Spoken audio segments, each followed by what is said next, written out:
Hi friends, શિયાળાની season એટલે ચટપટું, તીખું અને મજેદાર ખાવાની બેસ્ટ સિઝન. અને એમાંય બરોડાનું ફેમસ સેવ ઉસળ હોય તો બીજું શું જોઈએ. તો આજે બનાવીએ પરફેક્ટ માપ અને પરફેક્ટ ટેકનિક સાથે સેવ ઉસળની રેસીપી. સેવ ઉસળનો સ્વાદ તેની સ્પેશિયલ તરી વગર અધૂરો છે.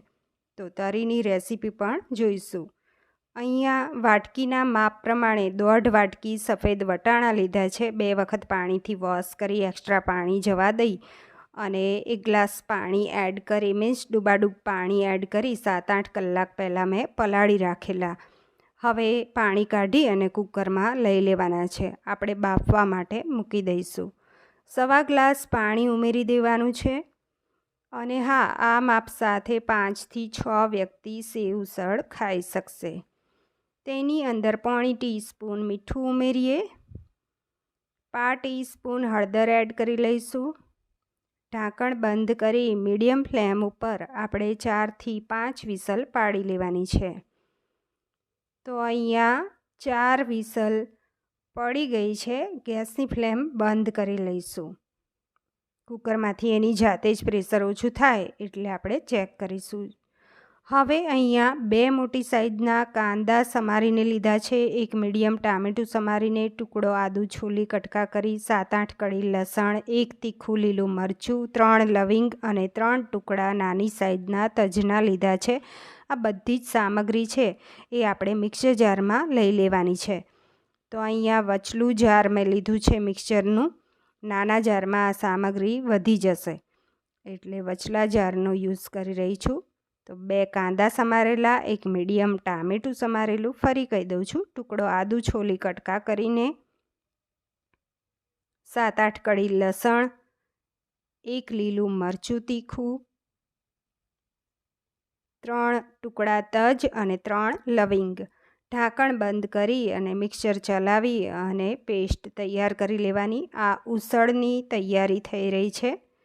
તો અહીંયા સરસ આ બ્લેન્ડ થઈ ગયું છે. જો એક બાઉલમાં કાઢી લઈશું. આ રીતની કન્સિસ્ટન્સી રહેશે એની.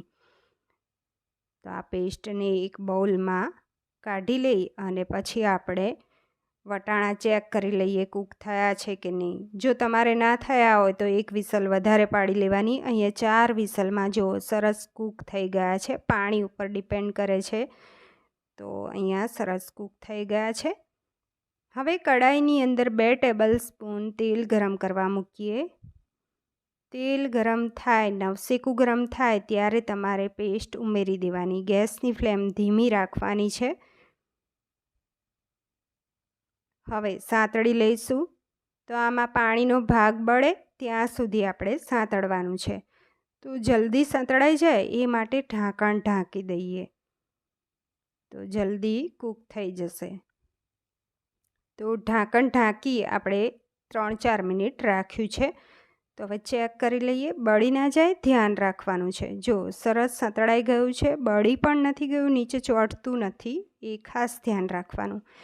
1 ટેબલસ્પૂન અહીંયા લાલ મરચું પાવડર એડ કરીએ. 1/4 ટીસ્પૂન હળદર એડ કરવાની છે. 1 ટીસ્પૂન ઉસળ મસાલો, એ ના હોય તો તમારે ગોળા મસાલો લેવો, જે મહારાષ્ટ્રીયન મસાલો આવે છે એ પણ ના હોય તો ગરમ મસાલો એડ કરવો. સાંતળી લેવાનું છે. તો અહીંયા સરસ સાંતળાઈ ગયું. હવે મીઠું એડ કરીએ સ્વાદ મુજબ. તો મેં 1 ટીસ્પૂન મીઠું લીધું છે. મિક્સ કરી લેવાનું છે. મિક્સ કર્યા પછી વટાણાને એડ કરી લઈશું. તો અહીંયા વટાણા બધા જ એડ કરી લેવાના. અને સ્ટ્રીટ ફૂડ આપણે બહાર ખાતા હોઈએ ત્યારે જે ઉસળ કે રગડો બનતો હોય છે એ એકદમ ગરમા ગરમ, એનો ગેસ ચાલુ જ હોય છે, મીન્સ વધારે ઉકળતો હોય છે, એમ વધારે ટેસ્ટી લાગે છે. તો અહીંયા આપણે 15થી 20 મિનિટ એને થવા દેવાનો છે. તો 2 કપ પાણી નાખી અને ધીમા તાપે એને ઉકાળતું જવાનું છે. અને સાઈડમાં આપણે બીજી તૈયારી કરી નાખવાની. તો અહીંયા આ જેમ જેમ ઉકળશે એમ ટેસ્ટી બનશે. 2 કપ પાણી ઉમેર્યું અને જો તમને થીક લાગે તો વચ્ચે વચ્ચે થોડું થોડું એડ કરતું જવાનું. 1 ટીસ્પૂન સંચળ પાવડર ઉમેરી દેવો, એનાથી એકદમ ટેસ્ટી બનશે. મિક્સ કરતા જવું વચ્ચે વચ્ચે એટલે દાજે નહીં નીચે.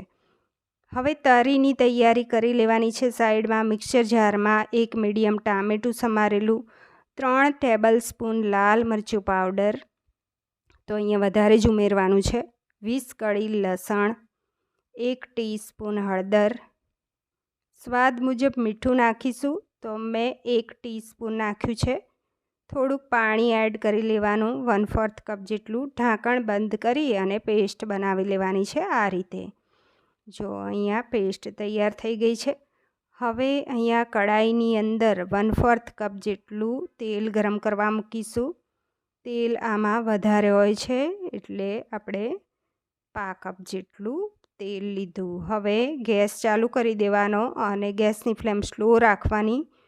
તો એકદમ વધારે ગરમ ના થઈ ગયું હોય તેલ ત્યારે પેસ્ટ એડ કરી લેવાની. મિક્સર જારમાં 4-5 ટેબલ સ્પૂન પાણી નાખી આમાં લઈ લઈશું, એટલે એમાં ચોંટ્યું છે એ પણ આવી જાય. અને હવે સાંતળી લેવાનું છે. તો ધીમા તાપે સાંતળતા જઈશું એટલે પાણીનો ભાગ બળી જાય અને સરસ કૂક થઈ જાય.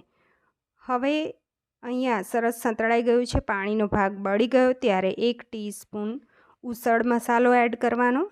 એ ના હોય તો ગરમ મસાલો અથવા ગોળા મસાલો એડ કરવો. 1/2 ટીસ્પૂન મરી પાવડર એડ કરવાનો છે. મિક્સ કરી લઈશું. આ માપ સાથે બનાવજો, ખૂબ જ ટેસ્ટી બનશે. તો અહીંયા સારી રીતે મિક્સ થઈ ગયું. જો આ રીતનું રહેશે એનું ટેક્સચર. ગેસની ફ્લેમ બંધ કરી લીધી ત્યાં, અને આ બાજુ તડકા પેનની અંદર 3 ટેબલ સ્પૂન તેલ ગરમ કરવા મૂકવાનું.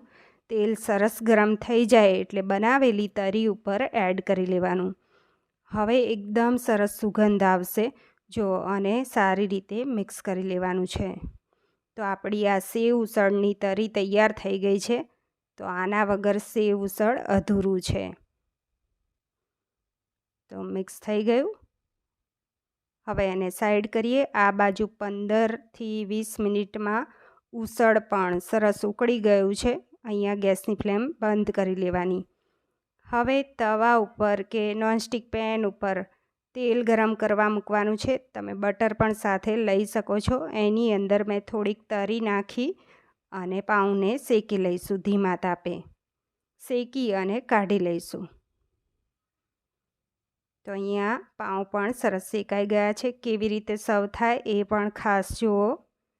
અને આ રીતે તમે સર્વ કરશો તો ખૂબ જ ટેસ્ટી બને છે.